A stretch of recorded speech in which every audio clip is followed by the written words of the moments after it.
Pastor John, in episode 912 of this podcast, it was titled Paying Pastors, Church Buildings, and Weekly Sermons, a trio of issues.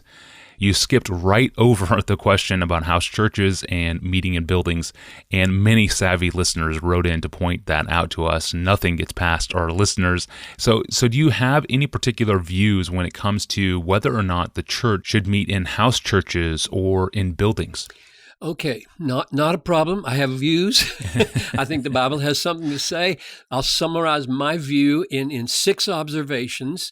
I don't think they're very controversial. I think they're easily supportable. So here we go, and people can judge for themselves. First, the church in the New Testament, as the New Testament teaches about the church, is people, not places.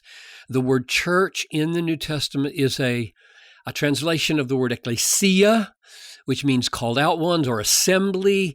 It never refers to building or place.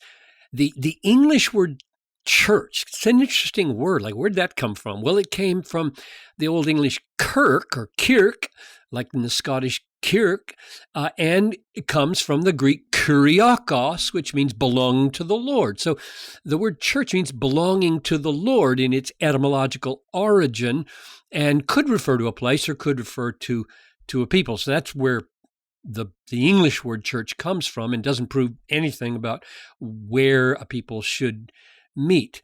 But in this whole discussion, it is utterly crucial to keep in mind that in the New Testament, nothing is said about the church as place, and much is said about the church as people. And just to give a few examples, Matthew 16:18, Jesus says to Peter, "On this rock I will build my church, and the gates of hell will not prevail against it." That was not a building he's talking about.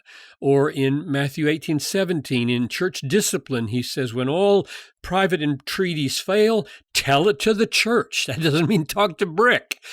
And in Acts 9:31, it says, so the church throughout all Judea and Galilee and Samaria had peace and was being built up. And in Acts 13:1, it says, now there were in the church in Antioch prophets and teachers, meaning among the people those are some of the gifted folks. So that's my first observation. The church in the New Testament is always, without exception, people, not places. Second observation is that the New Testament portrays local churches, that is, local assemblies, gatherings of the universal church in a local place, the expression of the universal church gathered in a local place. It portrays these churches often as gathering in homes. So 1 Corinthians 16:19, the churches of Asia send you greeting, Aquila and Priscilla, together with the church in their house, send you hearty greetings. Colossians 4:15, give my greetings to the brothers at Laodicea and to Nympha and the church in her house. Philemon 2, I write to Apphia and our sister, and Archippus, our fellow soldier, and the church in your house. So it's clear that in the earliest days of the church regularly met in homes. Third observation, don't overstate that or idealize that fact. Idealize that fact. Because we know from 1 Corinthians that houses were not the only venue for church gatherings. Paul says in chapter 11, verse 17 and 22, he says, in the following instructions, I do not commend you, because when you come together, it is not for better, but for worse. What? Do you not have houses to eat and drink in? Or do you despise the church of God and humiliate those who have nothing? In other words, he's saying you're getting together someplace other than your houses, and you're eating in a way that shames those who don't have a lot to eat. And you brought a big basket and you're eating it. Go eat in your homes, not where we're gathering as church. So it seems to me pretty clear that people were leaving their homes. going to some common place of assembly for gathering of the church service, whatever it was. Fourth observation, nowhere in the New Testament is it commanded or forbidden that local churches meet in homes. It is perfectly acceptable that they do and acceptable that they don't. This is not something God thought it wise to regulate. No doubt, I think, in part because of the incredibly diverse cultural situations the church would find itself in for the next 2,000 years. Under trees, in garages, in stores, in cellars, in caves, in cathedrals, in homes.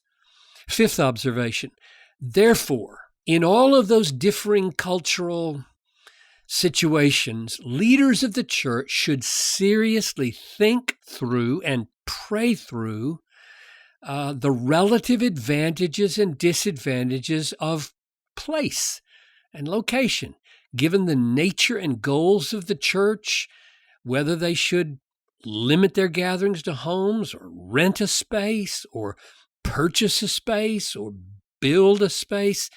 And we should be really slow to judge the decisions that are made here, since God, it seems to me, has been pleased to bring great awakenings and massive church growth during times with and without church buildings. He's not limited in that way, and woe to the denomination or movement that presumes to say architecture, buildings, location is the key to the dynamic of the almighty spread of God's kingdom.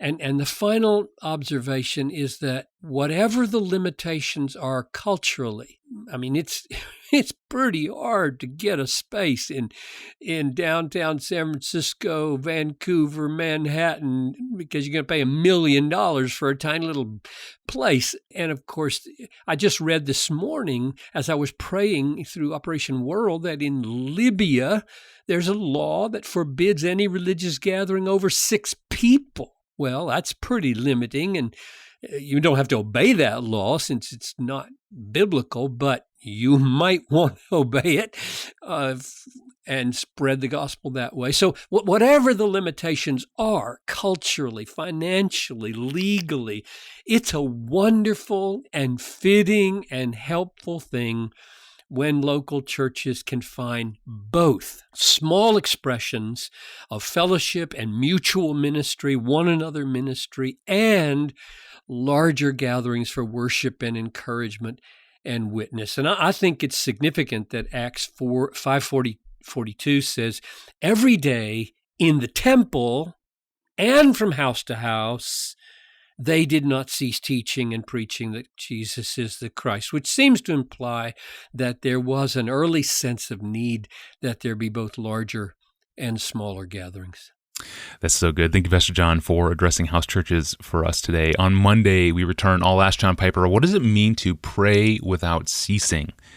Until then, to search through our 940 or so episodes, or for more details about this podcast, or to subscribe to the audio feed, even to send us a question of your own, go to our online home at desiringgod.org/Ask Pastor John.